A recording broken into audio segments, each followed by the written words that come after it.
नमस्कार दोस्तों, कैसे हैं आप सब। आशा करती हूँ आप सभी स्वस्थ और खुशहाल होंगे। हमारे बुलेट स्टोरी चैनल में आप सभी का हार्दिक स्वागत है।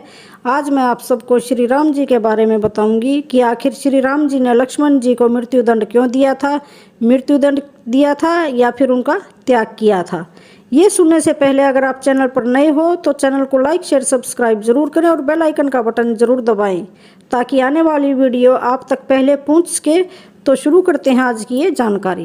कहते हैं ना कि सब कुछ विधि का विधान होता है तथा उसे कोई नहीं पलट सकता। भगवान भी जब मनुष्य रूप में अवतार लेते हैं तब अपना कार्य पूर्ण करके उन्हें इस धरती को छोड़कर जाना होता है। उसी प्रकार जब भगवान राम का इस धरती पर समय पूरा हो गया तथा उनके धरती छोड़कर जाने का समय निकट आ गया, तब उन्होंने स्वयं से पहले लक्ष्मण को वापस भेजने की योजना बनाई। भगवान श्री राम के द्वारा लक्ष्मण का त्याग करने तथा उनके द्वारा समाधि लेने की कथा बहुत ही रोचक है।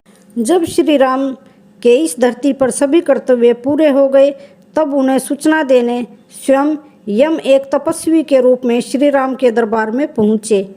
द्वार पर उनकी भेंट लक्ष्मण जी से हुई तथा उन्होंने उनसे कहा कि वे तपस्वी अतिबल के दूत हैं तथा एक महत्वपूर्ण कार्यवश वे श्री राम से मिलने आए हैं।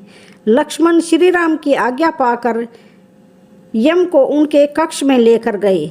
जब श्री राम ने यम से उनके यहाँ आने का कारण पूछा तो यम ने कहा कि वो जो संदेश लेकर आए हैं वह अत्यंत गुप्त है, इसलिए जब वे इस संदेश को उन्हें सुना रहे हों तब उस समय उनके कक्ष में कोई न आए। यदि उन्हें कोई बात करते हुए सुन ले या देख भी ले तो उसे प्राणदंड दिया जाएगा। तपस्वी की यह बात सुनकर भगवान श्री राम ने लक्ष्मण से कहा कि वह द्वारपाल को भेज दे और स्वयं कक्ष के द्वार पर पहरा दे। उन्होंने लक्ष्मण से कहा कि यदि कोई भी उन्हें बात करते हुए सुन लेगा या देख भी लेगा तो उसे प्राणदंड मिलेगा। इसके पश्चात यम ने अपने असली रूप में आकर श्री राम को प्रणाम किया तथा अपने वहां आने का कारण बताया। उन्होंने श्री राम से कहा कि वे भगवान ब्रह्मा के आदेश पर वहां आए हैं। उन्होंने श्री राम को बताया कि अब उनका इस धरती पर कार्य पूर्ण हो चुका है तथा राम रूपी अवतार में उन्होंने अपनी जितनी आयु निश्चित की थी उसके भी समाप्त होने का समय आ गया है। इसलिए अब उनके परम धाम वैकुंठ में जाने का समय निकट आ गया है। श्री राम ने भी यम से कहा कि वे यह जानते हैं कि उनका इस धरती पर समय पूर्ण होने वाला है तथा वे भी अब अपने धाम लौटना चाहते हैं, इसलिए वे यह संदेश भगवान ब्रह्मा तक पहुंचा दें।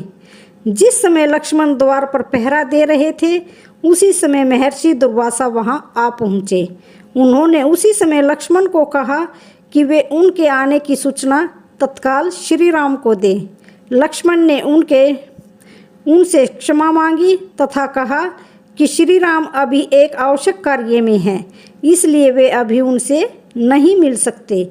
उन्होंने महर्षि दुर्वासा से कोई भी बात उन्हें बताने को कहा, अन्यथा श्री राम की प्रतीक्षा करने को कहा। यह सुनकर ऋषि दुर्वासा नाराज हो गए तथा उन्होंने कहा कि यदि उन्हें क्रोध आ गया तो वे इसी समय अपनी शक्ति से श्राप द्वारा पूरी अयोध्या को नष्ट कर देंगे। लक्ष्मण यह सुनकर धर्म संकट में फंस गए तथा सोचा कि यदि केवल उनकी मृत्यु से पूरी अयोध्या बच सकती है तो उन्हें अपने प्राण दे देना चाहिए।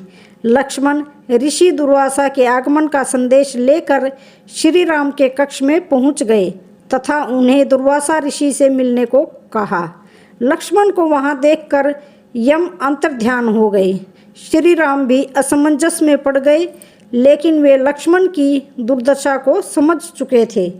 उन्होंने लक्ष्मण को महर्षि दुर्वासा को अंदर भेजने का आदेश दिया। इसके बाद भगवान श्री राम के द्वारा सभा बुलाई गई जिसमें महर्षि वशिष्ठ, उनके सभी भाई, मंत्री तथा हनुमान उपस्थित थे। मंत्री सुमंत तथा भरत ने लक्ष्मण को क्षमा कर देने का अनुरोध किया, लेकिन लक्ष्मण ने कहा कि यदि राजा का वचन ही झूठा चला जाएगा तो कौन उनकी बात पर विश्वास करेगा। इसलिए लक्ष्मण ने स्वयं के लिए मृत्युदंड मांगा। यह सुनकर भगवान राम सोच में पड़ गए तथा अपने गुरु महर्षि वशिष्ठ से राय मांगी। महर्षि वशिष्ठ ने भी श्री राम को अपना वचन निभाने को कहा। उस सभा में हनुमान जी भी उपस्थित थे तथा उन्होंने शास्त्रों का उदाहरण देकर कहा कि श्रीमान तथा साधु का त्याग कर देना उन्हें प्राण दंड देने के समान होता है। महर्षि वशिष्ठ भी इससे सहमत हुए तथा उन्होंने लक्ष्मण का त्याग कर देने को कहा।